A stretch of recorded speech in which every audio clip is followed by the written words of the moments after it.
What's up everyone, it's Personality bringing you all the FGC news, whether it's from a competitive or casual perspective. Tekken is still Tekken. While the purpose of this CNT is obviously to test the connection and bare basics of Tekken 8, I found myself quite satisfied with what was available and based on menu options, what is to come.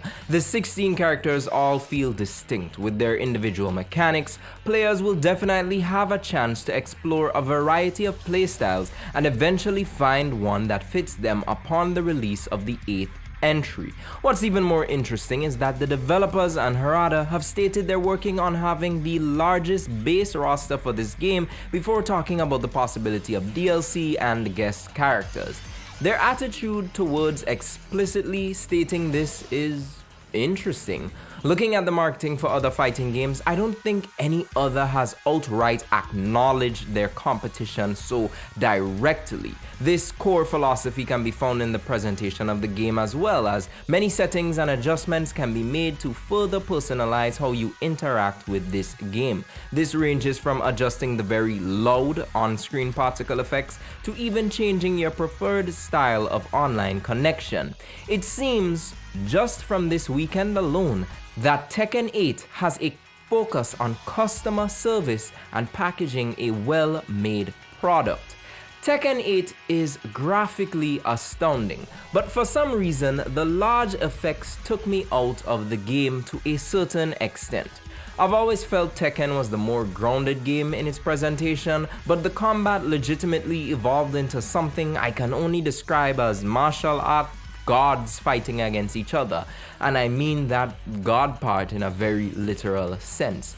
This isn't a bad thing at all, and the developers made it clear that they wanted to focus on making Tekken 8 look as entertaining as possible and, still retain that entertainment value in playing it.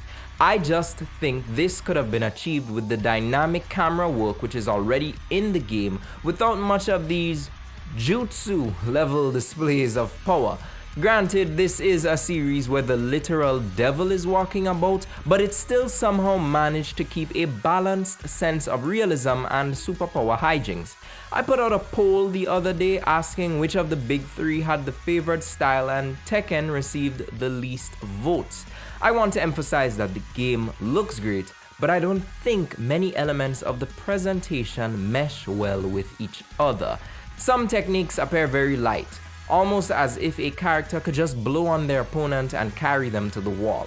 The cinematic supers don't suffer from this, but I personally feel as the animations did not convey the same hefty feeling as they did in previous entries. This also brings me back to the style of Tekken. I'm not sure what they're trying to accomplish.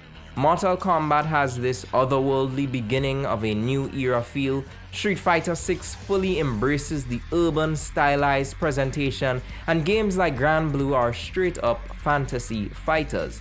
Tekken feels cyberpunk for some reason, mixed with a world that might be on the brink of destruction but somehow remains oblivious to what's going on. Then it kinda gives off a strange mystic feel.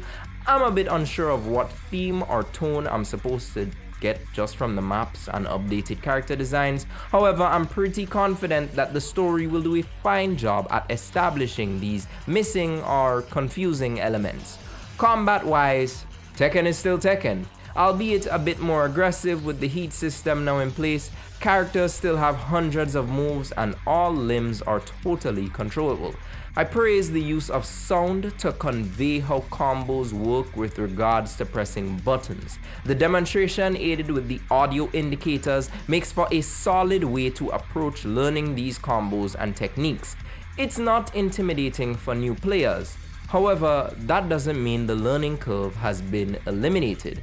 The special style makes combat a bit more accessible, but it's no modern control for sure.